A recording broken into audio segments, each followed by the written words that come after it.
So hi, I'm Sarah from The Upcoming. Such a pleasure to be able to speak to you both today.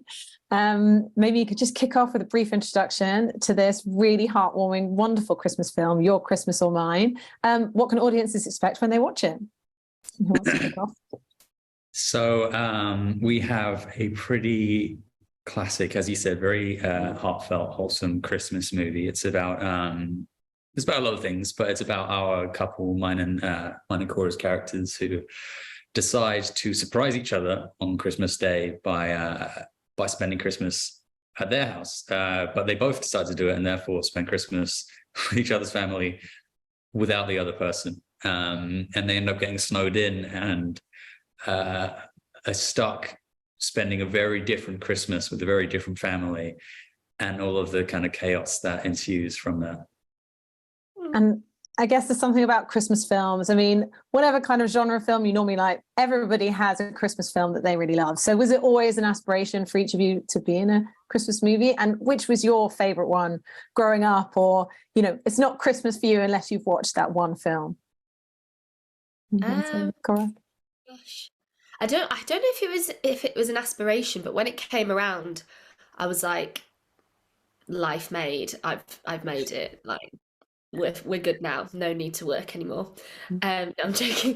No, I don't know if it was ever an aspiration, but it was incredible to film it because it had a lot of elements of like drama as well as comedy, as well as seasonal fun and like all of that. But my favorite Christmas film is The Grinch.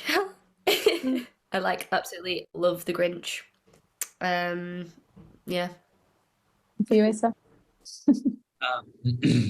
Favorite Christmas movie? I don't know. I'm a big fan of Die Hard. I know some people don't know if that's a Christmas film, but I think it's a Christmas film. It's got Christmas songs. It's set on Christmas Day. That's a Christmas movie. But no, I mean, it was never an aspiration of mine to be in a Christmas movie. It wasn't really till I read the script and I was like, hang on, I've never done a Christmas film.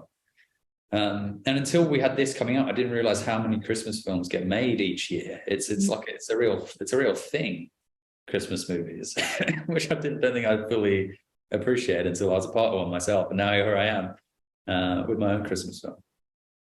And it looks like it was so much fun to shoot. I mean, the thing that occurred to me is actually you're not on set together for most of the film because you're obviously in your two separate houses, but it must have been quite surreal as well to be filming, you know, like around the Christmas table and all the decorations, probably when it was the middle of summer or something like that.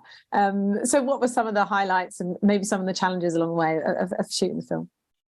Oh, some of the highlights were, well, for me, is because it was my debut. I think just being able to come to work every day, knowing that I love the job that I'm doing. Like, as soon as I'd read the script and I'd met Jim, our director, and Tom, our writer, and after I met Asa, I was just so excited to be able to do the film.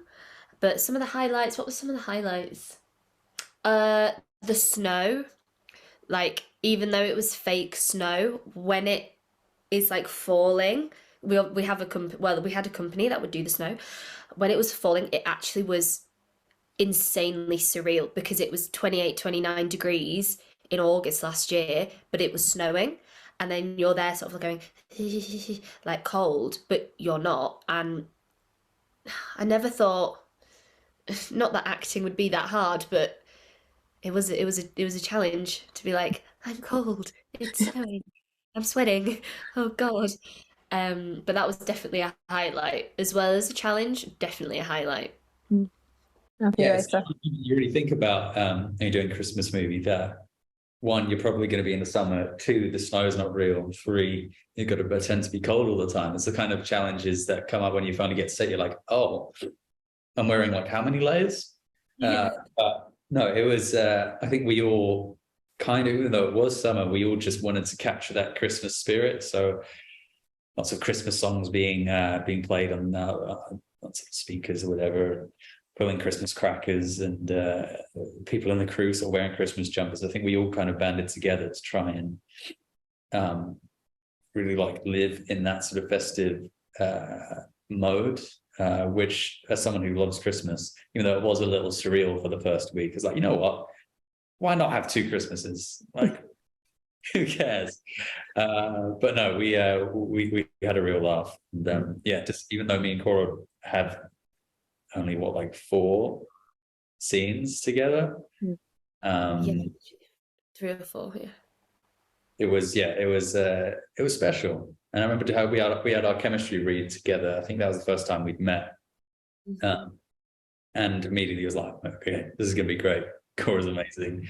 I could totally see how because to sell this idea, you got to believe the characters are in love, and is that we only have that real first scene in the train station, and so you need to have that spark, whatever it is.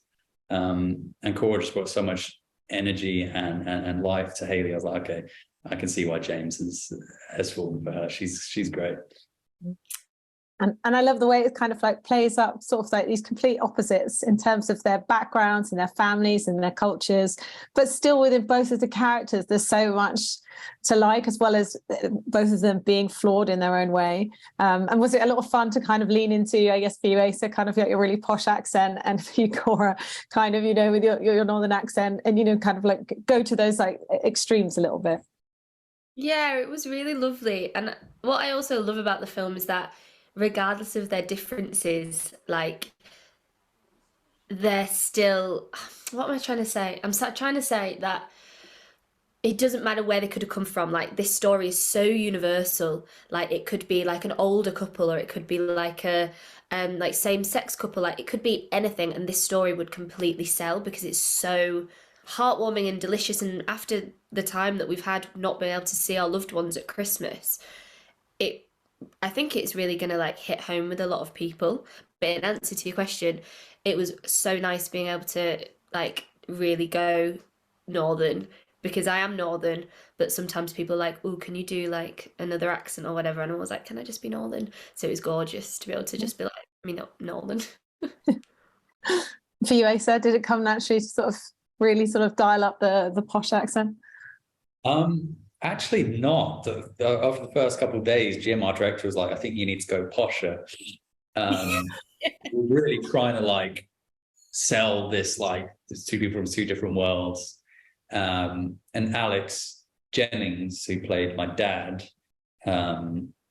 we'd had hardly any scenes together, and I think they shot a lot of your stuff first. And so my voice was partially dependent on what episode Alex did, and Alex went very, very, very, very posh. Very posh. And so I sort of not had to match him, but I had to turn the dial up further than I think I anticipated. But I think it really works. I think it just adds to this fish out of water kind of idea that James really has no idea what's going on and feels very uncomfortable a lot of the time. Yeah, it's funny, and it's fun just to be in that environment. It's all the chaos going on around Christmas. And I guess just, as we've mentioned, there is this perfect balance as well of like these really funny scenes, but there's also a lot of, kind of emotional weight to it. And some of the, like, Cora, your conversations with Alex Jennings' character, and Asa with Daniel Mays, when you're kind of like both bringing up things about your past. And it makes you realize that actually Christmas is this kind of time where, yes, it is about having a laugh, but it's also kind of this moment to reflect on your life. And Christmas is that time for a lot of people. So I think it really captures those 2 things in perfect harmony. Mm-hmm. Yeah, no, I totally agree. I think it was really nice to be able to do those scenes that were so frivolous and fun, and running around, chasing the dog, setting up the, like, oh, that might be a spoiler. I'm not going to say that. Zip. And then also to do the sort of heavier weighted scenes. It did, like you just said, it felt very like realistic, because that is what happens. You sometimes have maybe a deep conversation with a family member at Christmas because you've not seen them for a long time, or they've got you a shit present and you're like, and then it's not about the present and then you're arguing, and anyway. I'm just gonna shut up. Did you want to add anything to Asa? I don't know. I think what's sort of slightly riffing off of that, because our stories are kind of quite separate in this, it meant when we came to watch the movie back, there was so much I hadn't seen. Like, I didn't really know what any of Cora and Alex's scenes were going to look like or how they were going to play. And that's quite rare, I think, when you're on a film, especially when you're sort of one of the leads, you seem to sort of see a bit of everything. But this was every scene with that Cora and Alex were in, I was like, oh, this is exciting. And it kind of like obviously informs a lot of James's character, but it's fun to see stuff when you have no idea what it's going to look like. And I didn't for pretty much any of their scenes. And so it was a treat to watch. And just very quickly, can you tell me what each of you are going to be working on next? Cora, if you got something else lined up? Yes, next week I am filming an episode of something for the BBC, and then I've got a couple of things coming out next year, which is very exciting because I've never been able to say that before. So I'm very, very pleased to be able to be like, I've got stuff coming out next year. Yay! And for you, Asa, you've done such a broad range of things. I mean, sex education to Flux Gourmet to this film, so many different things. What's up for you next? Well, I'm filming Sex Education at the moment. We're shooting season 4.